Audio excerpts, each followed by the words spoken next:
Last today is Audit Theory. Definitely your most favorite subject. Okay, so before we go to our lesson for today, recap muna natin class kung ano yung natutunan natin from last meeting. So last meeting, we discussed overview of audit, and then we studied yung biggest audit firms in the Philippines as well as their affiliates. And then we also studied yung career path as an auditor. So mag-start ka muna as an associate, then senior associate, manager, and finally yung partner. Alright? And from associate to partnership level, usually it will take you mga 12 to 15 years. We also learned na audit firms pala, hindi lang puro audit yung pinoprovide nila. They provide both assurance and non-assurance services. Under assurance services, we have audit and we have review. For audit, anong level of assurance yung pinoprovide natin? It's high or reasonable. Pag review naman, it's moderate. Alright? We also have non-assurance services. Can you give me examples? We have agreed upon procedures, compilation, tax, and advisory or consulting. These services, kaya siya tinawag na non-assurance because we don't provide any assurance or any opinion on these services. Okay? We also learned yung different standards. So meron tayong Philippine Standards on Auditing or PSAs, Philippine Standards on Review Engagements, Philippine Standards on Related Services, and Assurance Engagements. Okay? And then we also learned yung importance of audit because there might arise a conflict of interest between the preparers or the management and the users of the financial statement. So kaya kailangan yung auditor nandun in between these parties. Alright? Naalala nyo class, yung example natin dyan, may story tayo about yung Celadon Group, yung trucking company. Right, so since the management of Celadon Group manipulated the financial statements, ang nag-sacrifice doon is the users, especially the investors or the shareholders. So yung losses nila amounted to millions of dollars in a single day. So ayan class, kaya very important yung financial statements. We also have an example sa local scene natin, yung Tugo. Naalala niyo yan? Alright. So ayan. Now class, all of us can be considered as users of the financial statements. Bakit sir? Because lahat tayo, meron tayong access to the audited financial statements of these companies. So for example, if a company is a listed company, punta ka lang sa PSCI website, search mo yung company, doon din makikita mo lahat ng disclosures nila, nandun yung audited financial statements. Alright? If it's a non-listed company, pupunta ka naman sa SEC website, kung kailangan mo gumawa ng account, alright? And then search mo yung company doon, you will see yung audited FS of these unlisted companies. Alright? So now tayo, since meron tayong access sa FS nila, we can base our decisions based on their audited financial statements. So lahat tayo can be considered as users of the FS. Now, important yung role of the audit firms or the auditors because ang siniserve nila is the public, the general public. Okay? Now, since ganun kataas yung degree of responsibility of the auditors, kailangan mag-adhere sila sa highest level of standards. Okay? Yun yung pag-aaralan natin for today. Okay, class? So, topic for today is, ito yung title niya, Auditors Professional and Legal Responsibilities and Quality Control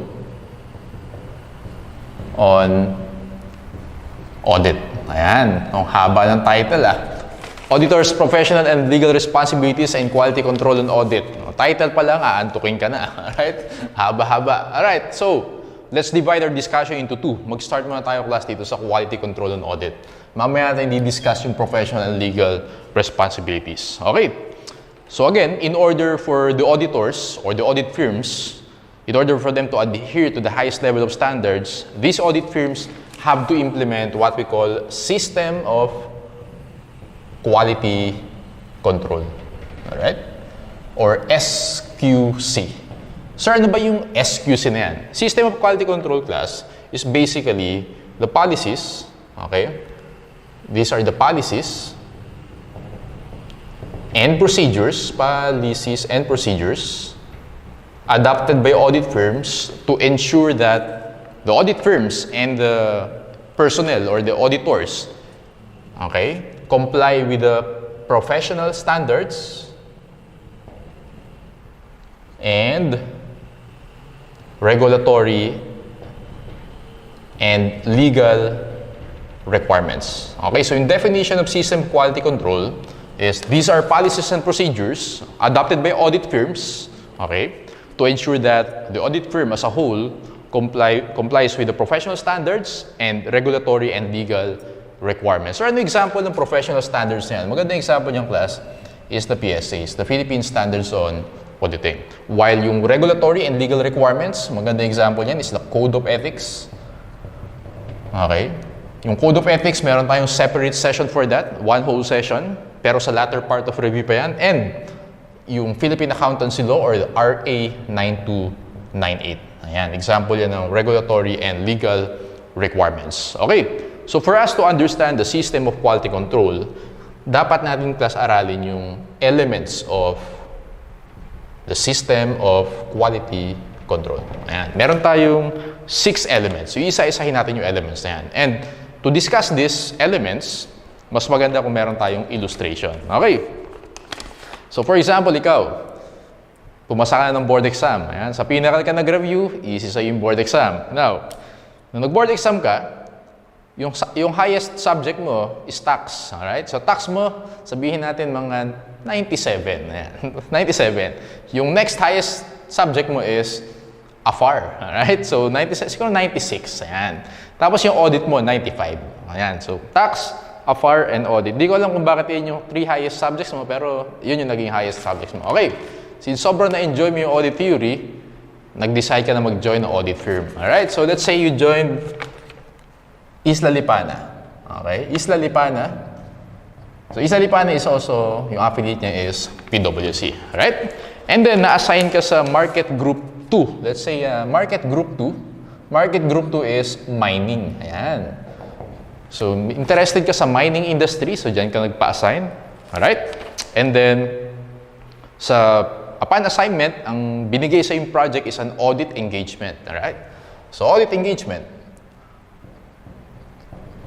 Audit engagement mo, ang inassign sa'yo na client, alright? So, yung client is Philex Mining. Philex Mining Corporation. Or PMC. Okay? So, again, sa Isla Lipana ka, na-assign ka kasi kay MG2, okay, mining industry, and then yung binigay sa yung audit engagement is yung audit mo si Philex Mining Corporation or PMC. Since kakastart mo pala sa work, wala ka pang idea sa mga gagawin mo, tama? So imagine, kakapasa mo na ng boards, and then na-assign agad sa yung isang audit engagement. Wala ka pang idea kung ano yung gagawin mo as an associate, alright? So that's why in PwC, you have series of trainings, meron kang 2 weeks of trainings, okay? And yung magte-train sa'yo dyan, yung senior associates mo and the managers. Siyempre, turo sa'yo kung paano ka makipag-interact with client, how do you perform audit procedures, anong ginagawa sa field work, and so on and so forth. And since gusto mo maging magaling agad sa field mo, okay, sa mining industry, siyempre, inaral mo lahat ng available references. Because Isla Lipana is affiliated with PwC, marami kang references na available sa office. Okay? So lahat yun, inaral mo for 2 weeks, during the trainings, okay, pag uwi mo sa bahay, inaral mo siya, and then, ayan, ready ka na to do field work kay Philex Mining. Now, before you do field work, syempre dapat aralin mo muna, sino ba si Philex Mining? Based on your research, Philex Mining pala is, ayan, again, syempre belongs to the mining industry, and then, ang ine-explore niya and i-develop niya na mineral resources are copper and gold. Ayan, copper and gold. Okay, so you also learned that Philex Mining Corporation pala is a listed company. Okay, so listed siya in the Philippine Stock Exchange. Right? And then meron siyang mines located in Benguet. Okay, Surigao. Surigao del Norte. What else? Negros and Zamboanga. Ayan. Siyempre, kailangan alam mo muna yung client mo before mag-start yung engagement. Okay? And usually class, as an associate, siyempre, responsibility mo na mag-take ng initiative to study on your own aside from these trainings. Alright? And then, you learned also class na may mga subsidiaries pala si Philex Mining. Okay? So, meron siyang 3 subsidiaries. Si Las Cogon Mining Corporation, and then si PXP Energy, and si Silangan Mindanao Mining. Ayan. So si Philex Mining Corporation is the parent, and then meron siyang 3 subsidiaries. Si Lascogon, PXP Energy, and Silangan Mindanao. Alright, so nagbuo ng team, you're part of the team. So let's say ang pangalan ng partner mo is Partner X. Okay, under the partner, so we know, andyan yung managers. Andyan yung associate director, director, and senior director. Let's call them managers. Since 4 yung entities, Philex Mining and then 3 subsidiaries, let's say 4 na managers yung inassign. So under the partner X, merong, let's say manager 1, M1 na lang, manager 2, manager 3, and manager 4. Under managers, merong senior associates.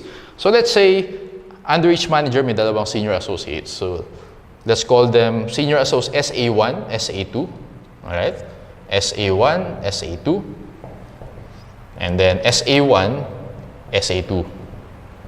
SA1, SA2. Ayan. And then, since, ayan, tigisa sila. Si Manager 1, in charge sa Philex Mining. Managers 2, 3, and 4, dito naman sila sa subsidiaries. Okay, under SA, nandun yung mga associates. So, let's say, may 3 associates for the SAs. A1, A2, A3. Ayan, for example, ganyan. A1, A2, A3. Malaki yung team because, well, malaking client si Philex Mining. Alright? Now, since first year associate ka pa lang, syempre, nandun ka sa lowest level, okay, ng hierarchy. Now, as an associates, ang main responsibility mo dyan, class, is to apply audit procedures. Okay? And then, si senior associate, actually, siya yung basically mag-guide sa'yo. All throughout the audit, ang interaction yan is between associate and senior associate. Okay? Kaya marami nagkaka-love life sa audit firm dahil sa mga interaction na ganyan. Alright? So, mga naghahanap ng love life dyan, pwede sa audit firms. Usually, class, yung partner na yan, wala nang pakialam sa mga audit procedures yan. Yung role ng partner is kumuha ng clients. Ganun lang yan. Yun yung role ng partner. Siyempre, mag-bring ng clients to the audit firm. Si managers naman, class, usually mga issues sa engagement, iyan yung mga nagre-resolve. Okay? Iyan yung mga nagmamanage. Alright, so, tingnan natin. So, as an associate, okay, so ang ginawa sa'yo, so okay ka na, tapos na yung trainings mo, okay, ready ka na sa field work, and then you learn pala na yung head office ni Philex Mining nasa Mandaluyong. So, ganito ginagawa dyan, class. So, let's say sa Mandaluyong, si Isla Lipanan, nasa Makati yan, di ba? Sa Paseo, right?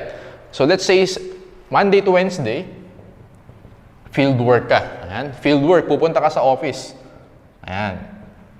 Makikipag-interact ka with the client. So, hingi ka ng mga supporting documents, mag-apply ka ng mga audit procedures, Monday to Wednesday yon.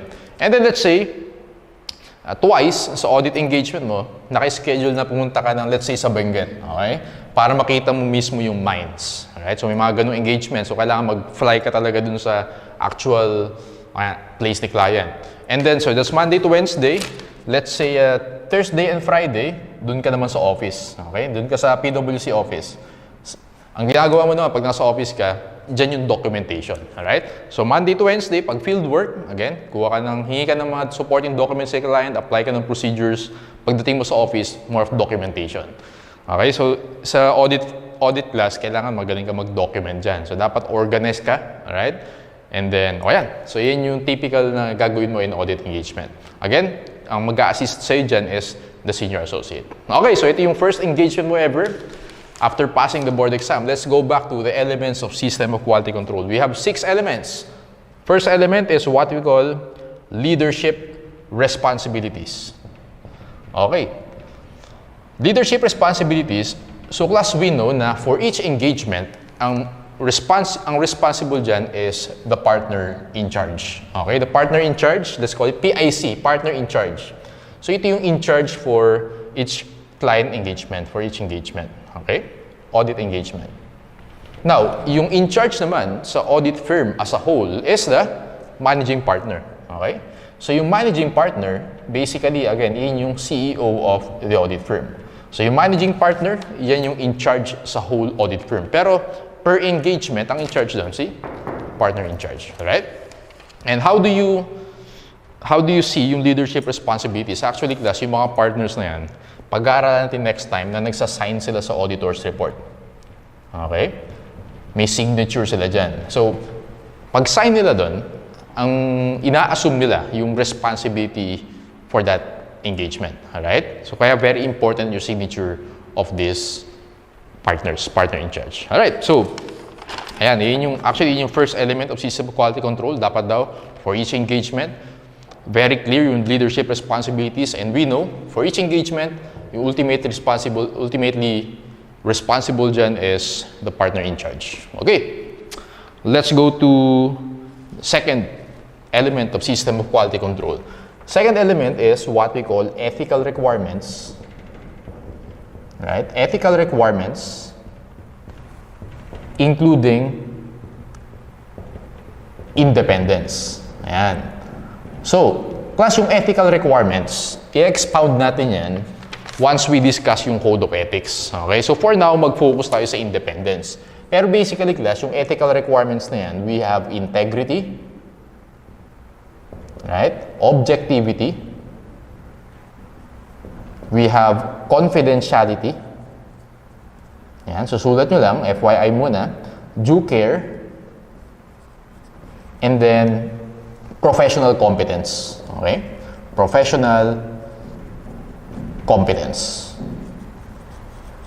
Okay, so second element is what we call ethical requirements, including independence. When you say ethical requirements, it includes integrity, objectivity, confidentiality, due care, and professional competence. So for now, FYI muna siya. Expound natin siya pag nasa code of ethics na tayo. Alright? Let's focus on independence. So, na-mention ko na ito last meeting na yung unique characteristic of an auditor is being independent as opposed to other professions. For example, doctor. Si doctor, kahit independent or hindi ka independent sa patient mo, isa-serve mo yung patient mo. Tayo, class, as auditors, kapag assurance services yung pinoprovide natin, pag hindi tayo independent, hindi natin pwedeng i-serve yung client na yan. Alright? Now, for example, dito, let's say ito ka. Ayan, A1. Ayan, ito ka. So, let's say, class, yung client natin, si Philex Mining, let's say yung VP for Finance niyan, Vice President for Finance, is your father. Tatay mo. Ayan. VP for Finance, tatay mo siya. Okay, nasa part ka ng team, audit team, and then si client, yung VP for Finance nun, father mo. Alright? So, may issue on independence. Tama? So, anong gagawin doon, class? Sa audit? Anong pwedeng gawin? Sabihan mo yung tatay mo, mag-resign na siya sa Philex para ma-handle mo yung engagement. Alright? Okay. So, ang gagawin doon, class, usually, para ma-eliminate yung independence issue, i-assign ka sa ibang client. Hindi ka i-assign sa Philex. Alright? Actually, class, sobrang strict niyan sa audit. No? Naalala ko, merong tinatawag doon na independence checklist. Kasi mahaba talagang document yon, parang hundreds of pages yata yan. Titignan mo yung dapat ma-ensure na independent ka talaga from the client. Actually, sa sobrang strict nun, usually, kapag listed company, for example, si Philex listed yan, I believe na kailangan mo, unari, nag-stocks ka, nag-trade ka, kailangan mo i-dispose yung shares mo kay Philex before you can handle yung Philex Mining. Okay? Ganun ka-strict yung independence. Again, sobrang laking issue ng independence na yan. Alright? Bakit, sir? Kasi nga, dapat ma-avoid natin yung conflict of interest. Dapat independent tayo sa management. Okay? Alright, so that's ethical requirements, including independence. Let's go to the third element. Third element is very important. This is about acceptance and continuance of client relationship. Ayan. Acceptance and continuance of client relationship. Yung client nating, class, can be a recurring client or a new client. Pag sabing recurring client, naging client na natin before. For example, si Philex. Last year, siya yung ino-audit na natin siya. This year, siya ulit yung i-audit natin.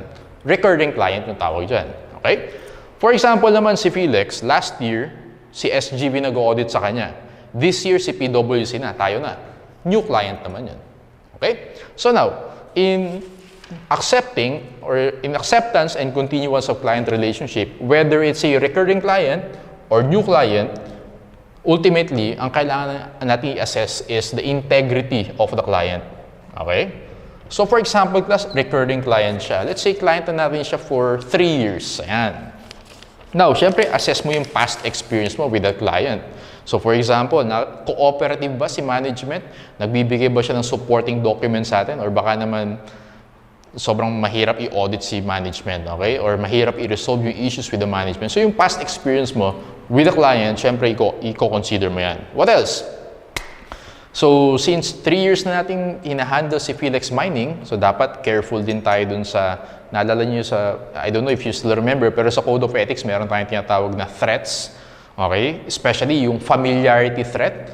Since matagal mo na siya in-audit, masyado ka na nagiging familiar, baka naapektuhan na yung pagiging professionally skeptic mo, professional skepticism. Okay? Now, if it's a new client naman, class, kailangan mo malaman, why is there a change in the client, in audit firm? Or change in auditor. Bakit siya nagpalit ng auditor, basically? So in this case, ang pwede mong gawin dyan is to communicate with the predecessor auditor. So yung predecessor, okay, sa example natin kanina, predecessor auditor, for example, last year ang nag-audit kay Philex Mining is SGV. Si predecessor auditor, si SGV yan. Okay? Tayo, ang tawag sa atin, PwC, tayo si successor auditor. Now, as successor auditor, since may bago tayong client, pwede mong gawin is to communicate with the predecessor auditor. Pero syempre, dapat may consent yan ni client. Papaalam ka muna before you communicate with SGV. Ayan. So, tingnan natin, bakit ba nagkaroon ng change in auditor? Naalala niyo yung example natin sa Tugo. Okay. So, sa Tugo, from KPMG, naging SGV. Yun, change in auditor yun. Tama? Kaya naging strict din yung new management ni Tugo. Alright, so this number 3, acceptance and continuous of client relationship. Ang pinaka-important dito, class, is we assess the integrity of the client. Okay. Next is, number 4. Ito ko lagay, human resources and assignment. Okay, human resources and assignment. As audit firm, we have to ensure na meron tayong enough manpower to handle the client. Alright? Manpower and expertise. So, ibig sabihin, class, since si Philex Mining, ang dami niyan, meron siyang parent company, 3 subsidiaries, ang laki ng team, okay? Ang laki ng team, so kailangan si audit firm, malaman niya, meron ba tayong enough manpower? Okay? Enough ba yung people natin to handle this? Okay? And then yung mga i-assign natin dyan, syempre dapat expert na yan sa mining industry. Pero syempre, class, kapag associate ka pa lang, first year ka pa lang, syempre ang assumption dyan, syempre hindi ka pa expert sa industry, kaka-start mo lang. That's why, meron trainings, okay, that's why you have to take your own initiatives to learn. That's why i-guide ka ng seniors mo and managers. Usually, seniors yung nag-guide sa'yo dyan. Alright? But basically, when you say human resources and assignment, meron tayong enough manpower, enough personnel to handle the client. Also, possible din dyan, class, na mag-bring tayo ng specialist. Okay? For example, kasi Philex Mining. Naalala niyo pa yung sa financial accounting, di ba? Kapag mining company, meron tinatawag tayo dyan na wasting assets. Naalala niyo pa yan? Or exploration assets. Medyo complicated yung accounting sa exploration assets. Basically, pwede mo i-capitalize yun. And sa mga mining na yan, meron din tayong concept ng depletion. Do you remember? So, kung may depreciation ka, may depletion ka sa mga mining companies. Now, yung depletion na yun, kailangan may estimate kung ilan pa yung mamamine. For example, yung copper and gold. Siyempre, as auditors, wala tayong alam dyan.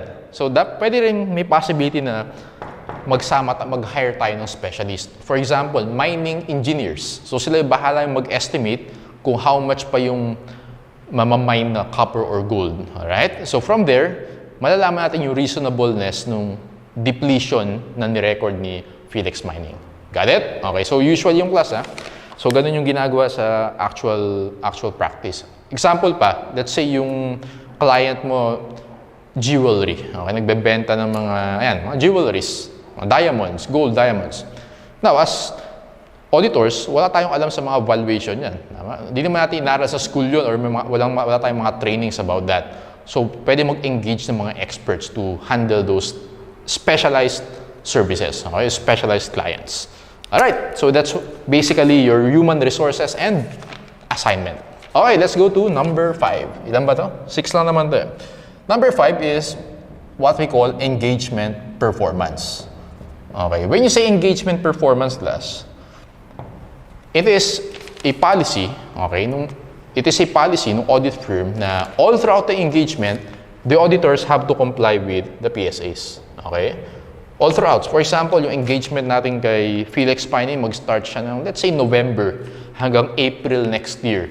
So, for that span of time, so dapat ma-ensure na nagko-comply tayo sa Philippine Standards on Auditing. Also, in line with this, pag sinabi mo engagement performance, dapat yung teamwork, okay, especially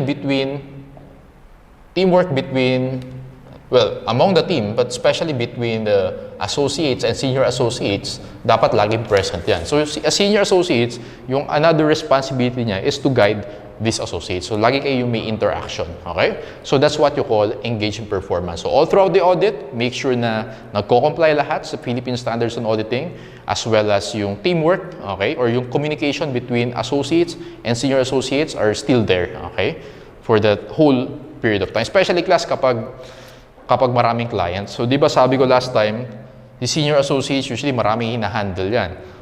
Pwedeng umabot ng mga 10 plus clients yan, okay? So, since si Felix, isa lang siya dun sa 10 plus, ang daming hina-handle ng senior associates. So, baka maapektuhan yung communication between associate and senior associates. So, according to the engagement performance, so dapat clear yung communication all throughout the audit, okay?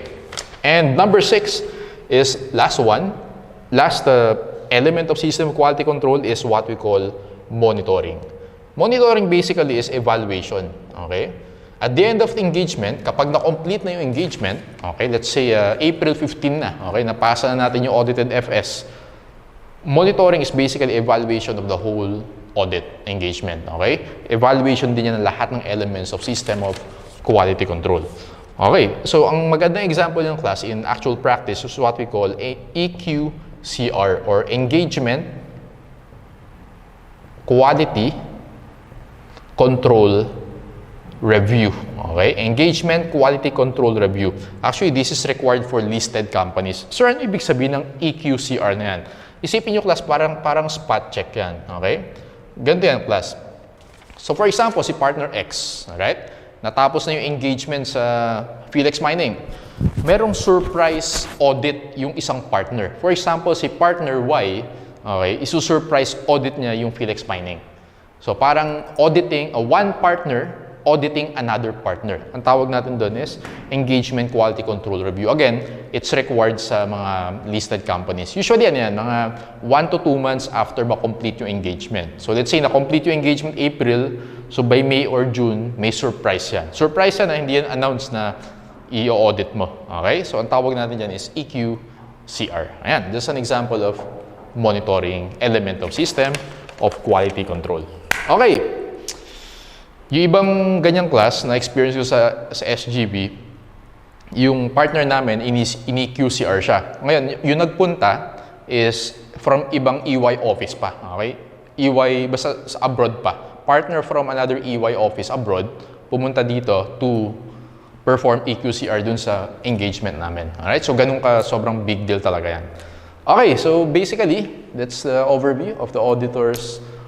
And actually, ito pa lang yun. System of, or quality control and audit. So later, i-discuss natin yung professional legal responsibilities. Okay, let's apply that sa exercise natin. Let's go to our handouts. Number 1. Okay, so get your handouts. Let's answer this. Number 1, which of the following statements best describes why the CPA profession has deemed it essential to promulgate ethical standards and to establish means for ensuring their observance? Ano yung ethical standards, class? Ito. Yung regulatory and legal requirements, especially yung code of ethics. Right? Bakit siya important? Letter A requirement for a profession is the establishment of ethical standards that stress primarily a responsibility to clients and colleagues. Do you agree with that? Hindi. Mali dyan is the last part. Responsibility to clients and colleagues. Kanino yung responsibility natin? Our responsibility is actually to the users of the financial statements. Hindi kay client, hindi kay colleagues, users of the financial statements or the public. Users or the public. A is incorrect.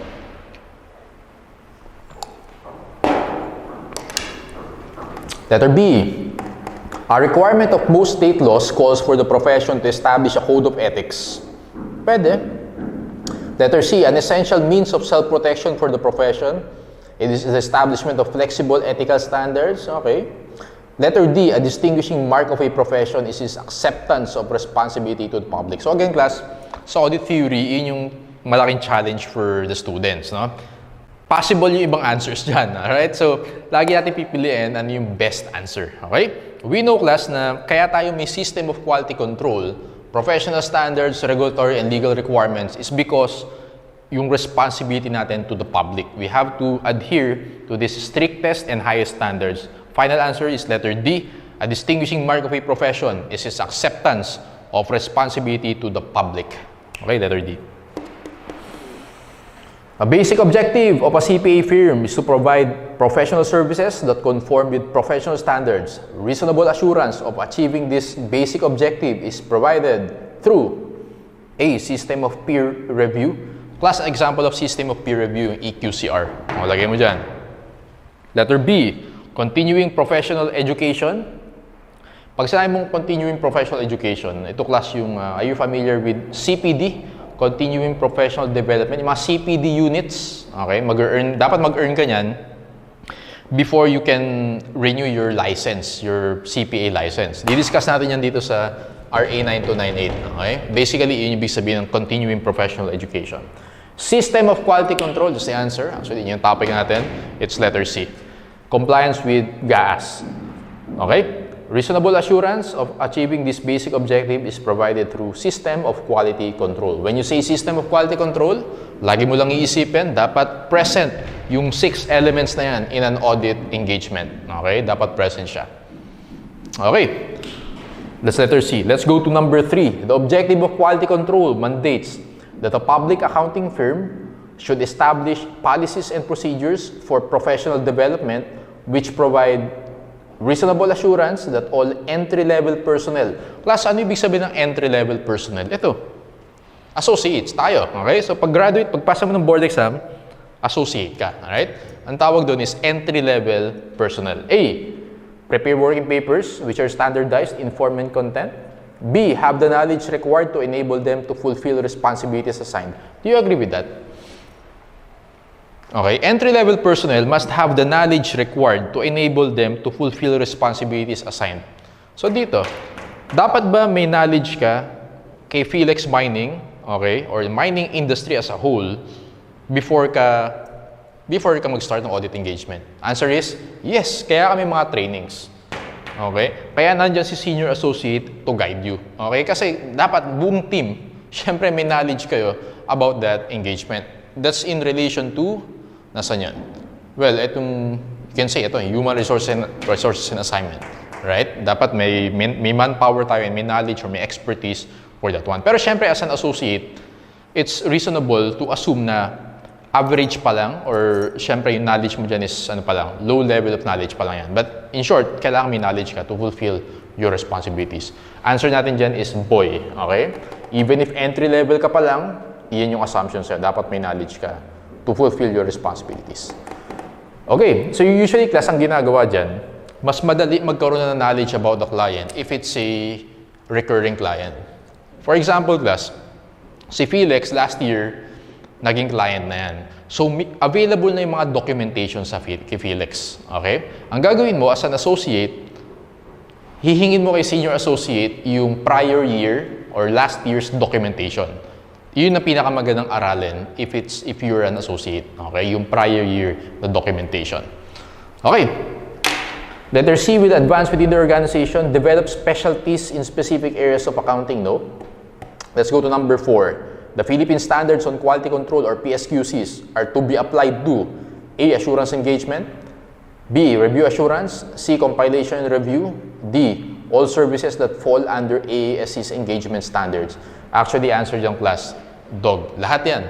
Yung system of quality control applies to all services, okay, offered by audit firms. Ano ulit class yung AASC? Di ba? Yan yung Auditing and Assurance Standard Council. Alala niyo yan? Okay, yun yung international standard setting body ng audit. Okay, when you say engagement standards, so we learned meron tayong PSA, PSRE, PSRS, PSAE. Naalala niyo yan? So, ibig sabihin class, yung System of Quality Control, in this case, yung reference natin is PSQC1. Yung PSQC1 applies to all services falling under AS's engagement standards. So, basically, lahat ng ino-offer ng services ng audit firms. We have to apply PSQC. Dog is the answer for number 4. Who should take responsibility for the overall quality on each audit engagement? Each audit engagement. So for this one, ang may ultimate responsibility niyan is letter X. Si partner X. So that's in line with dito sa element number 1, which is leadership responsibilities. Answer natin dyan is engagement partner, letter B. Okay? Now, pag ang sinabi naman dyan class, yung ultimate responsibility for the audit firm as a whole, ang sagot natin dyan is the managing partner. Alright? So in this case, boy yung sagot natin for number 5. Number 6, for audits of FS of listed companies, a partner should A. Determine that an engagement quality control reviewer has been appointed, EQCR. Okay, again, sa listed companies, required yan. Okay, pero usually, kahit non-listed, meron pa rin EQCR. Right? So letter A is correct. B. Discuss significant matters arising during the audit engagement, including those identified during the engagement quality control review with the engagement quality control reviewer. So, si engagement quality control reviewer is basically yung isang partner. Okay? So, for example, si partner Y, ino-audit niya si partner X. Si partner Y is the engagement quality control reviewer. Okay? B is also correct. C. Not issue the auditor's report until the completion of the engagement quality control review. So next time, we will study yung auditor's report. But before you can issue that, if you're a listed company, dapat meron mo ng EQCR. Dog is the answer for number 6. Okay. Let's go to number 7. The primary purpose of establishing quality control policies and procedures. Okay. For deciding whether to accept a new client, yung element number 3. Okay, ano daw yung primary purpose? A. Enable the CPA firm to attest to the reliability of the client. B. Satisfy the CPA's firm duty to the public concerning the acceptance of new clients. C. Minimize the likelihood of association with clients whose management lacks integrity. Again, kapag acceptance and continuance of client relationship, yung number 1 criteria natin is basically assess natin yung integrity of the client. Again, pag recurring, check mo yung past experience mo with the client. If it's a new client, tignan mo bakit nagkaroon ng change in auditor. Alright? Answer natin dyan class is letter C. D. Anticipate before performing any fieldwork whether unqualified opinion can express no. Yung opinion sa dulo pa yan. Alright? Hindi mo siya iniisip pa sa early part of audit. 8. The firm should establish policies and procedures designed to promote an internal culture based on the recognition that quality is essential in performing engagements. Such policies and procedures should require the firm's CEO. Sino yung firm's CEO? Si managing partner. Okay? Or if appropriate, the firm's managing board of partners to assume ultimate responsibility for the firm's system of quality control. Anong klaseng element yung class? It's the leadership responsibilities. Answer, letter D, leadership responsibilities for quality within the firm. Okay? Easy. Kaya. Number 9, in pursuing a CPA firm's quality control objective, a CPA firm may maintain records indicating which partners or employees of the CPA firm were previously employed by the CPA firm's clients. Which quality control objective would this be most likely to satisfy? Okay, so ano nangyari sa number 9 na yan? So, ganito yung number 9 class. I-erase ko muna yung... Dito na lang. Okay, ganito nangyari sa number 9. Ganito kasi class yung usually nangyayari. Diba? Sabi ko, may sa mga audit firms na yan, typical yung napipirata ka. Okay? Ibig sabihin, from audit firm, let's say from PwC, okay? Diba? Associate ka. In-audit mo si Philex Mining. So, ang ginagawa ng iba, nag-a-apply kay Philex Mining. Lumilipat. Alright? And for sure, kapag ganun, since ikaw na yung nag-audit, sobrang taas ng chance na i-accept ka ni Philex Mining. Okay? So, usually nangyayari, pag part ka ng audit team na PwC, for example, lumilipat yan sa client, kay PMC, sa illustration natin. Ayan, ganyan yung typical na nangyayari in audit. Okay? Now, sa number 9 naman, ang nangyayari, a CPA firm may maintain records which partners or employees of a CPA firm were previously employed by a CPA firm's clients. Ang nangyari naman, class, dito, from client, lumipat kay PwC. Okay? Nangyayari yan, sir, in practice, yes. Actually, yung isa kong partner, dalawa kasi yung partner na na-assign sa akin sa audit firm, sa SGB. Yung isa doon, galing sa Union Bank. Okay? Parang senior vice president siya ng Union Bank. And then, kinuha siya ng SGB, kinuha siyang partner. Okay? Ganito nangyari doon. Alright? From client to audit firm. Though, mas ito yung nangyayari talaga, audit firm to client. Anyway, so kapag ganyan daw yung case, okay, which partners or employees of the CPA firm were previously employed kay client, naging part siya of the firm, and then si PwC, yung audit niya yung client na yun, ano yung maapektuhan ng element of system of quality control? Actually, class, ang sagot natin dyan is letter D, relevant ethical requirements. Okay, element number 2. Bakit, sir? Class, ano yung nakikita yung issue dito? Well, merong issue dyan when it comes to number 1, independence. Okay? Because dati part ka ng client, naging part ka ng audit team. So baka yung independence maapektuhan. What else? Yung familiarity threat. Tama? Masyado ka ng familiar dyan. Kasi syempre, naging, let's say a vice president ka ng client, naging part ka ng audit team. Okay? So in short, class, ang maapektuhan niya, may mga threats tayo na tinatawag, which in line with yung ethical requirements. Again, i-expound natin siya once we discuss Code of Ethics, but answer for number 9 is letter D, relevant ethical requirements. Number 10, which element of system of quality control is addressed by the establishment of policies and procedures designed to provide the firm with reasonable assurance that it has sufficient personnel, okay, competence, capabilities, and commitment, letter C, human resources. Okay. Number 11, this quality control element requires a CPA firm to establish policies and procedures to provide it with reasonable assurance that engagements are performed in accordance with professional standards or PSA. Okay. And regulatory and legal requirements, and that the firm or audited engagement partners issue reports that are appropriate in the circumstances. We call it engagement performance, letter B.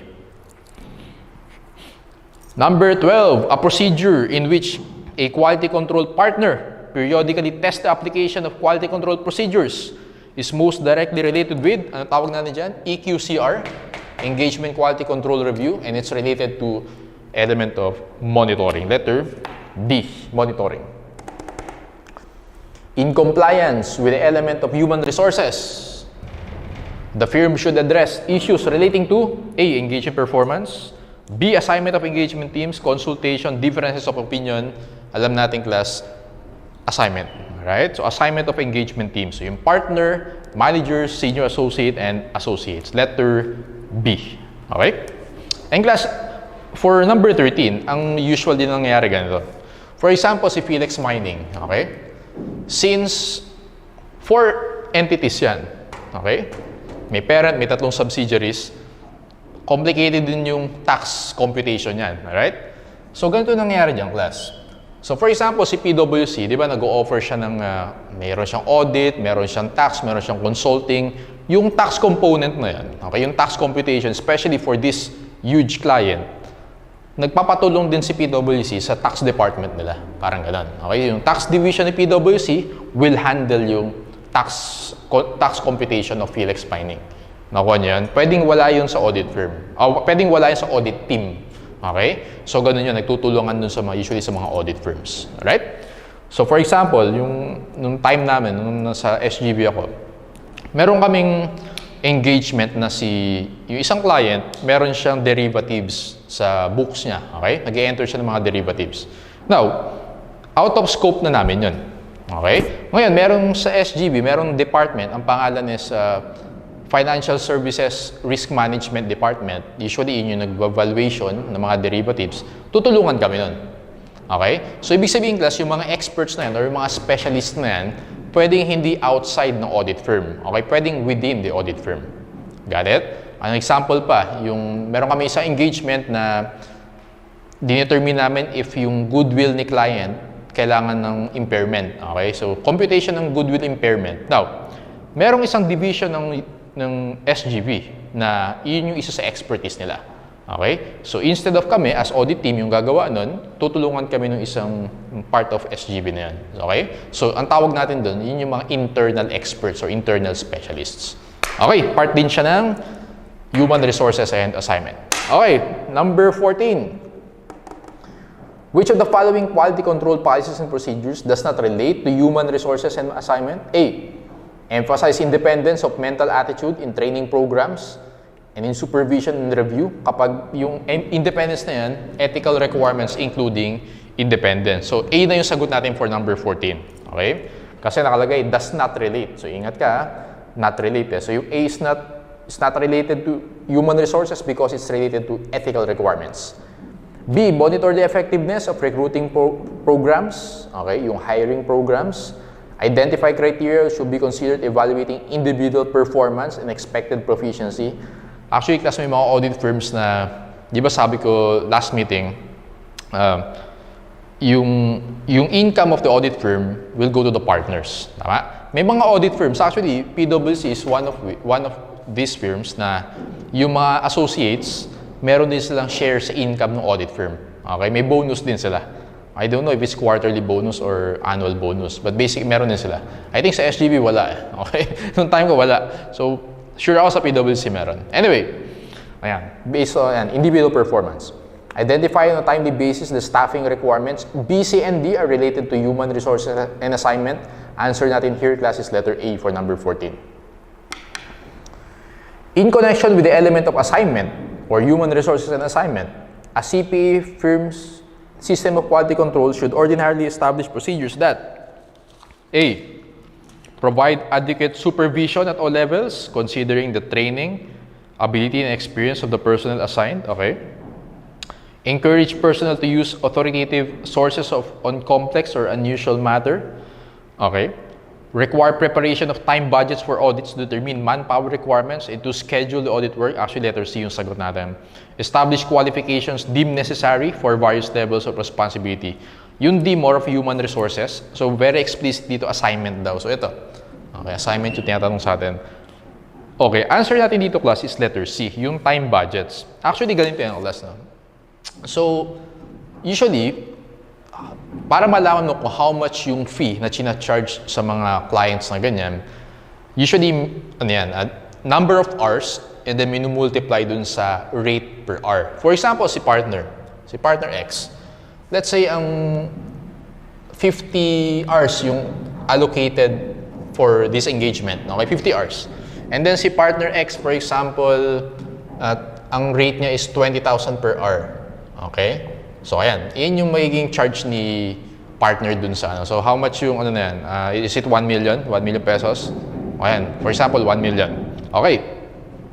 So, yun yung magiging fee kay partner. Si manager naman, let's say, for each manager, let's say, ang bibigay nila is 70 hours, 70, 70, 70, 70, multiply naman sa rate ng manager. Alright?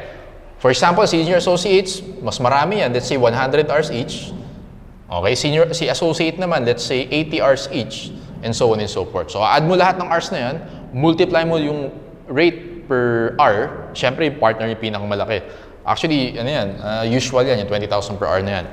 I-rate, yun yung pinakamalaki dyan, si partner, and then si manager, senior associate, and so on. So, number of hours, multiply sa rate per hour, yun yung fee na i-charge mo kay client. Alright? So, yung number of hours na yan, ang tawag natin dyan is the time budget. Alright? Kaya letter C yung sagot natin dyan. It's related to yung assignment, element of assignment. Okay? Number 16. In connection with the element of engagement performance. Okay, element number 5. A CPA firm's quality control should ordinarily provide that all personnel, A, have the knowledge required to enable them to fulfill responsibilities, more of human resources yung A. B, review and test compliance with the firm's quality control, more of monitoring yung B. Seek assistance from persons having appropriate level of knowledge, that's letter C. Again, mahalaga yung teamwork or communication between communication ng buong team. Pero as associate, usually nakikipag-communicate ka kay senior associate. Letter C yung sagot natin dyan. Seek assistance or seeking assistance from your superior, from your senior associate. Appropriately maintain independence, yung D, more of ethical requirements yan. Okay? C yung sagot natin for number 16. Let's go to number 17. For audits of FS of listed entities, the engagement partner should not issue the auditor's report until the completion of EQCR, Engagement Quality Control Review, letter A. An auditor who, before the completion of the engagement, is requested to change the engagement to one which provides lower level of assurance, ba? For example, si client natin, yung, dito ko na lang siya lagay. Okay, so for example, yung client natin class,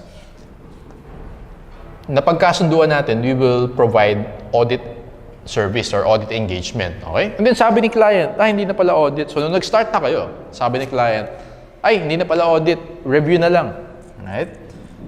From audit, gusto ni client gawing review. Kaya sa kalagay dyan class, change the engagement to one which provides lower level of assurance because review has a lower level of assurance. Ano yung gagawin mo as auditor? Okay, ganito yung class. Una mong gagawin dyan, pag nag-request si client ng lower level of assurance na nag-start na yung audit, yung C muna yung una mong gagawin. Kaya ang sagot natin dyan is letter C. Not agree to a change of engagement where there is no reasonable justification. Dapat ma-justify ni client na review na lang pala yung kailangan namin. Okay? Pag hindi justifiable, so una mong gagawin is letter C. Second mo na gagawin is letter A. Okay? Withdraw and consider whether there is any obligation. For example, hindi si client. Ayaw niya magbigay ng justifiable reason. Okay? And very clear siya na gusto niya is review. Ang next step ni audit team dyan, ni auditor, is to withdraw from the engagement. Okay? Letter C yung sagot natin. Again, una mong gagawin is tingnan mo muna if there's a reasonable justification. Pag wala, withdraw ka from the engagement. Alright? C yung sagot natin dyan. Sir, can you give me an example of reasonable justification? So, ganito example yung class. For example, yung client natin is not listed. Si PMC kasi listed yan. For example, hindi siya listed. Gusto niya magpa-list. Magpapa-IPO siya. And before you can do IPO, kailangan mo ng audited FS. Okay? Lumapit siya kay PwC, okay, mag-IPO kami. Gusto namin yung audit services from PwC. Okay, sabi ni client, bigla, hindi na pala kayo mag-IPO kasi merong existing na investors, siya na lang daw mag-i-invest sa buong amount na kailangan namin. Okay, instead na mag-IPO, hindi na pala kailangan. Yung existing investor, dadagdagan na lang yung investment niya. So, in that case, masasabi natin na reasonable justification yun because yung audit, nagpa-audit lang siya because of the IPO. Since hindi mo na kailangan na IPO, okay lang na review engagement na lang. Okay? Other than that, okay, pag hindi reasonable justification, you withdraw from the engagement. Answer for number 18 is letter C. Number 19, which of the following quality control objective would be least important to the auditor? A, engagement performance. B, human resources. C, determination of audit fee. D, independence. Answer, determination of audit fee, letter C. Siyempre, kaya nga audit theory, di ba? Least important, pag theory, determination of audit fee. In practice, yun yung most important. O dun muna tayo sa audit theory natin. Alright, so letter C. Number 20, as a guidance for measuring the quality of performance, the auditor should refer to. So as we perform the engagement performance, yung quality natin dyan class is the Philippine Standards on Auditing. Letter B, generally accepted auditing standards. Ito yung minimum standard natin. So if we follow the PSA all throughout the audit, we can safely say na we're adhering sa highest standards in performing the audit. Okay? That's why very important yung PSAs na yan. Let's go to number 21. A CPA, while performing an audit, strives to achieve independence. Okay? In appearance, in order to. Okay, so class yung independence na yan. Ano kaya yung pwede yung erase? Ito na lang. I think tapos na tayo dito. Okay, so tandaan mo to class. Independence, again, alam na natin yung importance niyan. Siyempre, to avoid yung conflict of interest, no? Because we're serving the public. Now, meron tayong two types of independence. Number one is independence in appearance. And then, independence in fact. Okay? Or ang iba tawag dyan, independence of mind. Alright?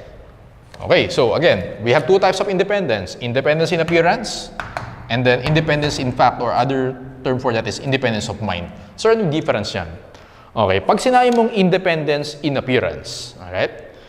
Yung public perception sa'yo, independent ka from the client. I'll give you example. For example, ikaw, anak ka ni Ayala, alright? Okay? Anak ka ni Ayala, okay? Ni Jaza. Now, nag-apply ka sa PwC, for example. Okay, auditor ka sa PwC. And then, ang inassign sa'yo is Ayala Group. Anak ka ni Ayala, inassign sa'yo is Ayala Group. Yun yung audit mo. From the perspective of the third party, okay, dun sa setup na yun, alam nila na hindi ka independent.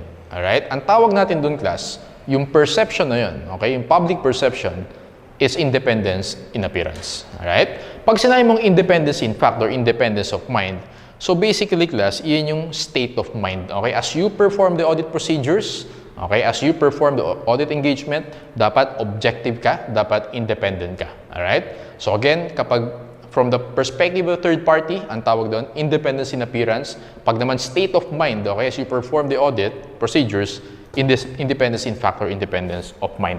Let's go to number 21.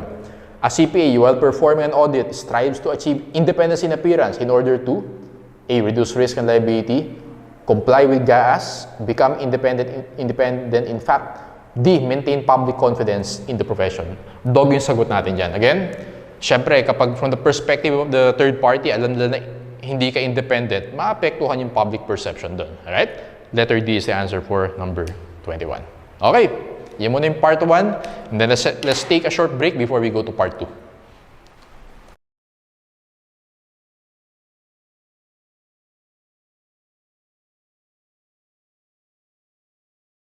Hey, how are you? Good, how are you? Good. I noticed your grass was getting a little bit tall. I was gonna see if you're interested in having it cut. Somebody was supposed to come. They started on the backyard and then they kind of just left. So I'm not sure if they're coming back. What if I do it for free for you? Okay. what's the catch? I have a YouTube channel where I go and I find yards that look like they could use some help, and I offer to do it for free. Okay. As long as you let me know your YouTube channel so I can share it. Yeah, it's called SB Mowing. Okay, I'm gonna look it up right now.